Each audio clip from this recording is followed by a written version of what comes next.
तो कैसे हैं आप लोग। उम्मीद करता हूँ सभी पेयर स्टूडेंट अच्छे होंगे। सभी पेयर स्टूडेंटों को जय जोहार। तो फाइनली पेयर स्टूडेंट इस वीडियो में बात करेंगे आपके यहाँ पे अर्धवार्षिक आकलन सत्र 2024-25 कक्षा 7वीं और विषय यहाँ पे आपकी गणित। ठीक है, तो क्लास 7th वाले जो स्टूडेंट्स हैं उनके लिए ये वीडियो रहेगी। इस वीडियो में क्लास 7th का जो आपका मैथ का क्वेश्चन पेपर है उसका संपूर्ण सोल्यूशन अपन यहाँ पे कवर करेंगे। हाफ ईयरली 2024-25 पूर्णांक 80 अंक अपना और समय यहाँ पे आपका 3 घंटे। ठीक है, और यहाँ पे जो है इसका नेक्स्ट पार्ट नहीं होगा, इसी पार्ट में मतलब क्वेश्चन क्रमांक 1 से लेकर 17 तक। ठीक है, संपूर्ण सॉल्यूशन कवर यहाँ पे कर लेंगे। किसी प्रश्न में अगर किसी प्रकार का कोई डाउट हो तो वो आप कमेंट बॉक्स में बता सकते हो। बाकी अगर चैनल को आप लोगों ने अभी तक सब्सक्राइब नहीं किया तो वेट किसका कर रहे हो यार, चैनल को जरूर सब्सक्राइब करें। बेल का जो नोटिफिकेशन है उस पर आप लोग ऑल पे सेट करें ताकि जैसे नेक्स्ट वीडियोज़ अपलोड होंगे आपके अदर सब्जेक्ट्स के तो उनके नोटिफिकेशन आप तक पहुँच पाए। देखिएगा, सबसे पहले अपने सही विकल्प चुनकर लिखिए। ठीक है, ऑब्जेक्टिव टाइप क्वेश्चन है जिसमें से प्रश्न क्रमांक पहला बोल रहा है कि निम्न में परिमेय संख्या नहीं है। तो परिमेय संख्या क्या होती है पेयर फ्रेंड? पी बटे क्यों का रूप, और क्यों does not equal to zero, मतलब क्यों का मान कभी भी जीरो नहीं होता। तो अगर सह वाले ऑप्शन में देखें तो यहाँ पे देखो क्यों का मान मतलब नीचे हर में क्या है, जीरो, तो ये एक परिमेय संख्या नहीं होगी यहाँ पे। तो सह वाला ऑप्शन आप लोग इसमें राइट कीजिएगा। प्रश्न 2 देखना कि समबाहु सभी त्रिभुज का प्रत्येक कोण, यानी समबाहु त्रिभुज में सभी जो प्रत्येक कोण होते हैं वो कितने डिग्री के होते हैं। तो देखो समबाहु त्रिभुज ऐसा होता है जिसमें तीनों भुजाएं समान होती हैं और तीनों कोण भी बराबर होते हैं। जब तीनों कोणों का योग 180 डिग्री है तो प्रत्येक कोण कितना हो जाएगा, 60 डिग्री का हो जाएगा। तो ए वाला ऑप्शन आप लोग इसमें राइट कर लीजिएगा। प्रश्न 3 देखिएगा पेयर फ्रेंड, क्या है देखो इसमें क्या करना है, 2x-4 बराबर 0 दे रखा है, बराबर कितना, 0। तो देखो 2x बराबर कितना हो जाएगा, प्लस का 4, x बराबर कितना हो जाएगा, 4/2 मतलब कितना, 2। तो यहाँ पे आंसर में आपका क्या आएगा, सह वाला ऑप्शन आ जाएगा, इसका राइट आंसर 2 आ जाएगा। प्रश्न 4 देखना, घातीय संकेत लिखो। देखो कितनी बार 5 है, 1 2 3 4 5 6, यानी 5 की घात कितनी हो जाएगी पेयर फ्रेंड, ये 6 हो जाएगी। तो यहाँ पे ए वाला जो ऑप्शन है ना वो आप लोग इसमें राइट करना, 5 की घात 6। ठीक है, नेक्स्ट प्रश्न देखना, प्रश्न 5वां है आपका कि 273 की घात 0 का मान। तो पेयर फ्रेंड अगर किसी की भी घात अगर 0 हो ना, किसी की भी घात 0, तो उसका मान हमेशा क्या होता है, 1 होता है। तो सह वाला ऑप्शन आप लोग इसमें राइट कर लेना। प्रश्न 6 देखना, त्रिभुज की माध्यिकाएँ होती हैं, तो त्रिभुज की माध्यिकाएँ जो होती हैं वो सर्वांगसम होती हैं। तो ए वाला ऑप्शन आप लोग इसमें राइट कर लेना। ठीक है, नेक्स्ट प्रश्न देखते हैं अपन। देखो अति लघुत्तरात्मक जो प्रश्न होते हैं अपने 4-4 अंक वाले, वो वाले इनमें क्या करना है, देखो क्या है प्रश्न क्रमांक 7वां, तो पढ़ो इसको। देखो 3/5 को संख्या रेखा पर निरूपित कीजिए। तो देखो करते हैं अपन 3/5 को संख्या रेखा पर निरूपित। सबसे पहले एक संख्या रेखा निरूपित कर लीजिए आप लोग, जिसमें देखो बीच में क्या होता है, 0 होता है, इधर आपकी माइनस की संख्या है यानी माइनस का 1 हो गया, ये माइनस का 2 हो गया। ठीक है, आगे भी ले जा सकते हो आप लोग। और इधर आपकी प्लस की संख्या है, ये मान लिया अपन ने प्लस का 1, ये मान लिया प्लस का 2। अब देखो अपने को 3/5 दे रखा था, 3/5 को अपन 0.6 भी लिख सकते हैं, मतलब 3 में अगर 5 का भाग दोगे तो 0.6 आएगा। अब पेयर फ्रेंड मेरे को ये बताइए 0.6 है क्या, तो 0.6 जो है ना वो 0 और 1 के बीच में ही है, मतलब 0 और 1 के बीच में ही तो आता है 0.6। अब ध्यान देंगे पेयर फ्रेंड, देखो अब 0 अपने को ये तो पता चल गया भाई 0 और 1 के बीच में ही होगी ये संख्या 3/5। ठीक है, ये तो पता चल गया। तो 0 और 1 के बीच में अब कहाँ होगी उसका पता कैसे करोगे, मतलब 5 हिस्से कीजिए। देखो 3/5 है ना, तो 5 हिस्से कीजिए और उसका तीसरा हिस्सा वहीं पे होगी 3/5। तो अपन ने 0 से लेके 1 के बीच में ये 5 हिस्से कर दिए, 1 2 3 4 और 5, और ये कौन सा अपना तीसरा, तो यहाँ से करो 1 2 और 3, तो ये वाली जो है ना ये आपकी क्या हो जाएगी, यहाँ पे 3/5 हो जाएगी। ठीक है, तो इस तरीके से आप लोग इस प्रश्न का आंसर कीजिएगा। नेक्स्ट प्रश्न देखिएगा पेयर फ्रेंड, आपका 8वां प्रश्न है। क्या है 8वां प्रश्न, कि निम्न कथन को कोष्टक का प्रयोग करके लिखिए।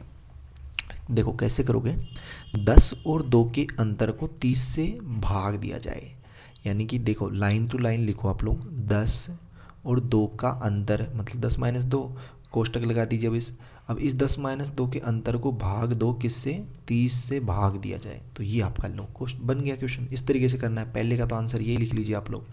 और दूसरे में क्या करना है, दूसरे में देखो क्या बोल रहा है ये, 37 से हम 28 के गुणा, यानी कि क्या करो 37 और 28 का गुणा कर दिया भैया अपन ने, 37 और 28, और इसको कोष्टक में भी अपन ने बंद कर दिया। में इस गुणा में क्या करना है, 11 व 29 के भाग, 11 व 29 के भाग का योग, मतलब इसमें योग करो, इस गुणा में योग करो किसका, 11 भाग 29 का। तो ये आपका समीकरण बन जाएगा इस तरीके से, ठीक है। जैसे आप लोगों को यहाँ पे देखो मैं नोट कर दिया PDF में कि 10 - 2 में भाग दो 30 का, और 37 × 28 में योग करो किसका, 11 भाग 29 का। तो ये आपका सेकंड का आंसर हो जाएगा। अगला प्रश्न देखना पेरफ्रेंड, यहाँ पे आपका नेक्स्ट क्वेश्चन है प्रश्न क्रमांक 9 कि बताइए निम्न बिंदु किस चतुर्थांश में होंगे। ये जो आपको बिंदुस दिख रहे हैं ना, ये कौन से चतुर्थांश में होंगे वो आपको यहाँ पे बताने हैं। तो देखो पेरफ्रेंड, चतुर्थांश किस तरीके से होता है, कुछ इस तरीके से आपका चतुर्थांश होता है, जिसमें से पहले चतुर्थांश में दोनों संख्याएं प्लस की होंगी, दूसरे में पहली माइनस की और दूसरी प्लस की, तीसरे में दोनों माइनस की, और चौथे में आपकी पहली प्लस की दूसरी माइनस की। तो देखो पहली क्या है संख्या, पहले निर्देशांक क्या है, माइनस का 4 और माइनस का 5, ठीक है, माइनस का 5 और माइनस का 4, दोनों संख्याएं माइनस की है, तो दोनों संख्याएं माइनस की आपके तृतीय चतुर्थांश यानी थर्ड नंबर के चतुर्थांश में हो जाएंगी। दोनों प्लस की हैं तो आपके प्रथम चतुर्थांश में, ठीक है, यहाँ पे लिखना चतुर्थांश, ठीक है। और दूसरी देखो पहली प्लस की है, दूसरी माइनस की, तो यहाँ पे ध्यान देखो पहली प्लस की दूसरी माइनस की, कौन सा हो गया, ये चतुर्थ हो गया। अब इसमें देखो पहली माइनस की दूसरी प्लस की, तो पहली माइनस की और दूसरी प्लस की, ये कौन सा हो गया, द्वितीय चतुर्थांश। तो इस तरीके से आप लोग इस प्रश्न का आंसर कर लीजिए। अगला प्रश्न देखना पेरफ्रेंड, यहाँ पे प्रश्न क्रमांक है अपना कौन सा, 10वां प्रश्न है। क्या करना है इसमें, सरल करना है। तो देखो कैसे करोगे इसको सरल देखो अपन सरल करते हैं इसको, ठीक है। देखो क्या दे रखा अपने को, प्लस का 5ab, माइनस का 7b² bc² और माइनस का 6b, फिर प्लस का 2bc² minus 4b² minus 3bc²।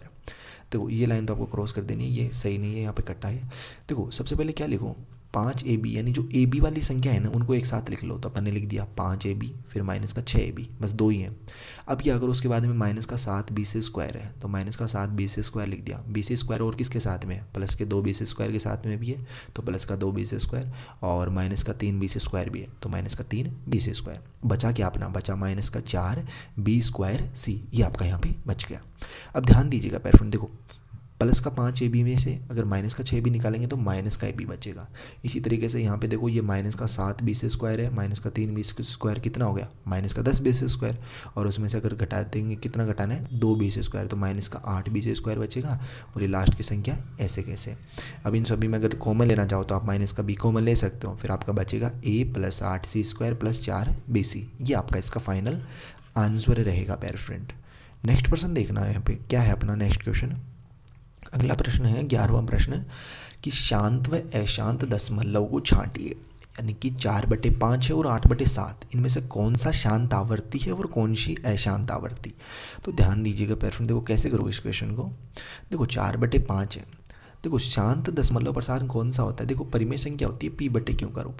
अगर q का मान जो है ना, q का मान देखो q बराबर अगर 2m गुणा 5n बन रहा है ना, मतलब 2 की घात कुछ भी हो सकता है और 5 की घात भी कुछ भी हो, तो वो जो होता है वो शांत होता है। वो कैसा प्रसार होता है, शांत। अगर ऐसा नहीं बन रहा है तो वो अशांत हो गया। अब देखो 4/5 में अगर अपन q की बात करें, q क्या है यहाँ पे, हर कितना है 5। इस 5 को अपन क्या लिख सकते हैं, 5 की घात 1 गुणा 2 की घात 0 लिख सकते हैं, ठीक है, लिख सकते हैं भाई। 2 की घात 0 का मान तो 1 ही होता है ना, तो लिख सकते हैं अपन इसको। तो ये क्या बन गया, 5 की घात m गुणा 2 की घात n बन गया ना, तो ये कैसा प्रसार हो गया है, ये शांत। जबकि 8/7 में देखो 7 जो है ना, क्यों का मान क्या है 7, क्योंकि हर है। इसको अपन 5 की घात m गुणा 2 की घात n के रूप में नहीं लिख सकते। क्यों नहीं लिख सकते, क्योंकि 7 के गुणनखंड में 5 आता ही नहीं है।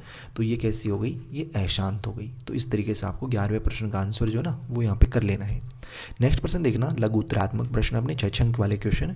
12वां प्रश्न कह रहा है कि समीकरण हल करके उत्तर की जाँच कीजिए, ठीक है। तो देखो इसको समीकरण को हल करते हैं अपन यहाँ पे। देखो यहाँ पे कैसे है समीकरण अपना कि 7x + 15 बराबर दे रखा है 3x + 31। तो यहाँ पे देखो इसमें क्या करो, ये जो x है ना इसको बराबर के इधर ले आओ, और ये 15 है इसको बराबर के उधर ले जाओ। तो देखो ये माइनस का 3x हो जाएगा, 31 - 15 हो जाएगा। 7x में से 3x जाएगा तो 4x बचेगा, 31 में से 15 जाएगा तो आपका 16 बचेगा। और पेशेंट यहाँ पे देखो 4x है, ठीक है, x रख लो, 4 गुणा में भाग गुणा में है ना, तो बराबर किधर आएगा तो भाग में, ठीक है। अब यहाँ पे देखो 16 में 4 का भाग जाएगा तो कितना बचेगा, ये बचेगा आपका यहाँ पे 4, ठीक है। तो ये इसका फाइनल यहाँ पे आंसर रहेगा। अब उत्तर की जांच भी अपन कर लेते हैं, यहाँ पे लिखो साइड में उत्तर की जांच। वो कैसे करोगे, वो ऐसे करेंगे भैया, x का जो मान है ना वो अपन रख देंगे यहाँ पे। तो कितना है 7 गुणा 4 प्लस 15 बराबर यहाँ पे 3 गुणा 4 प्लस 31। देखो 7 को 4 से गुणा करो, 7 चौके 28 प्लस कितना 15 बराबर यहाँ पे 3 चौक 12 प्लस कितना है 31। दोनों को जोड़ो, देखो 8 4 12 है, यहाँ से 13, ठीक है। 2 और 1 3 और 1 कितना 4 यानी 43। और ये कितना हो गया, देखो 2 और 1 3 और 3 और 1 4, 43 बराबर 43। तो अपना उत्तर क्या है, सही है। यहाँ पे उत्तर क्या है अपना, सही है। नेक्स्ट प्रश्न देखना, अपना कौन सा क्वेश्चन है, 13वां प्रश्न। सिद्ध करना है इसमें कि 6 की घात 6 बटे 6 की घात 5 बराबर 6 दे रखा है। तो ये तो सिंपल सा क्वेश्चन है पेरेंट, ठीक है। इसमें तो कुछ करना ही नहीं है आपको। यहाँ पे देखो 6 की घात 6 दे रखा था बटे 6 की घात 5, तो 6 बार 6 लिख दीजिए, जिसके बटे में 6 बार 5। तो इन 5 बार 6 से ये 5 बार ऊपर वाले कट जाएंगे, ऊपर 1 बचेगा ओनली 6। तो 6 बराबर 6 ये अपना सिद्ध हो गया। बस यही ये करना था इस क्वेश्चन में। नेक्स्ट प्रश्न देखना, 14 नंबर के क्वेश्चन में क्या करना है आपको कि त्रिभुज की रचना करनी है जहाँ बी सी बराबर 5 सेंटीमीटर दे रखा है, कोण बी बराबर 60 डिग्री और ए बी बराबर 3 सेंटीमीटर। तो प्रकार व पेंसिल की सहायता से आप जो है ना कुछ इस तरीके के इसका त्रिभुज बना लेना, जिसमें बी सी कर देना 5 सेंटीमीटर, ए बी कर देना 3 सेंटीमीटर, कोण बी बनाना आप लोग चांदी की सहायता से 60 डिग्री का, ठीक है। नेक्स्ट प्रश्न देखना आप लोगों को, यहाँ पे 15वां प्रश्न क्या करना है, इसमें मान के अपने को ज्ञात करने हैं पहले व दूसरे के। तो देखो दोनों के मान अपन ज्ञात करते हैं। यहाँ पे पहले का आंसर तो आएगा 9.2093 और दूसरे का देखो 0.1 गुणा 0.1 है। तो किस एक को अगर बार बार गुणा करेंगे, एक को तो अपन कितनी बार भी गुणा कर लें एक से, तो एक ही आएगा। लेकिन दशमलव कितने अंक बाद लगेगा, काउंट करो यहाँ पे 1 2 3 4, 4 अंक छोड़ के। तो देखो इस 1 2 3 4, 4 अंक छोड़ के दशमलव लगा दो, ठीक है। ये आपका इसका फाइनल आंसर रहेगा। अगला प्रश्न देखना है यहाँ पे 16वां प्रश्न है। इसमें क्या करना है अपने को, सरल करना है। तो अपन सरल करते हैं इसको। देखो कैसे करोगे सरल यहाँ पे कुछ इस तरीके से आप लोग कर सकते हो। सबसे पहले ये मंझला कोष्टक हल करो। देखो 2 में से 2 जाएंगे तो 0 और बचेगा क्या यहाँ पे माइनस का 2। फिर देखो 2 माइनस 2 यहाँ पे माइनस माइनस क्या बन जाता है प्लस, तो 2 प्लस 2 कितने हो जाएंगे 4। फिर इस 2 में से ये माइनस का 4 जाएगा तो माइनस का 2 बचेगा। अब यहाँ पे बाहर माइनस है अंदर भी माइनस है, तो माइनस माइनस क्या बन जाएगा प्लस, तो 2 प्लस 2 कितना हो जाएगा 4 हो जाएगा। यही आपका इसका क्या है फाइनल आंसर है, ठीक है। नेक्स्ट क्वेश्चन देखना आप लोग यहाँ पे 17वां प्रश्न। इसमें क्या करना है, इस क्वेश्चन का आंसर देखने से पहले अगर पेरेंट आप लोगों ने अभी तक चैनल को सब्सक्राइब नहीं किया तो चैनल को जरूर सब्सक्राइब करें। बेल का जो नोटिफिकेशन है उस क्वेश्चन पे उस पर ऑल पे सेट कर लीजिए। और नेक्स्ट वीडियो कौन से सब्जेक्ट की चाहिए वो भी आप लोग कमेंट बॉक्स में बता सकते हैं। बाकी देखो इसमें क्या करना, और प्रोजेक्ट की जो सोल्यूशन है ना वो आपको कब चाहिए, अधिकतर स्टूडेंटों के एग्जाम हो चुके हैं, बाकी कुछ के नहीं हुए हैं, तो आपको प्रोजेक्ट के सोल्यूशन में जल्दी प्रोवाइड करवा दी जाएंगे। तो उसमें त्रिभुज बना लेना है और केंद्र ज्ञात करना है। तो आप त्रिभुज बनाना और विकीर्ण यहाँ पे लिख देना, ठीक है, और बीच में आपका केंद्र हो जाएगा, ठीक है। और इसके यहाँ पे स्टेप बाय स्टेप लिख देना कि सबसे पहले कौन सी रेखा खींची फिर कौन सी, ठीक है। यही आपका इसका फाइनल आंसर रहेगा। तो उम्मीद करता हूँ किसी भी प्रश्न में किसी प्रकार का कोई डाउट नहीं रहना चाहिए। अगर फिर भी कोई डाउट है तो कमेंट बॉक्स में बता सकते हैं कि इस क्वेश्चन में कहाँ डाउट है। बाकी जो है आप लोग चैनल को सब्सक्राइब नहीं किया, चैनल को सब्सक्राइब करें। पीडीएफ के लिए आप टेलीग्राम ग्रुप पे ज्वाइन हो जाएं, जिसका लिंक आपको वीडियो के डिस्क्रिप्शन बॉक्स में दे दिया गया है। या फिर टेलीग्राम भी जाना, सर्च करना Y2 पॉइंट टेलीग्राम चैनल मिलेगा, उस पर भी आपको इसकी PDF ईजिली मिल जाएगी, ठीक है। बाकी अपन जल्दी मिलेंगे पैर फ्रेंड नेक्स्ट वीडियोज़ में इसी होशम जोश के साथ। तब तक सभी पैर फ्रेंडों को बाय, धन्यवाद। सभी पैर फ्रेंडों को टेक केयर फ्रेंड, मिलते हैं जल्दी नेक्स्ट वीडियोज़ में। तब तक बाय, टेक केयर।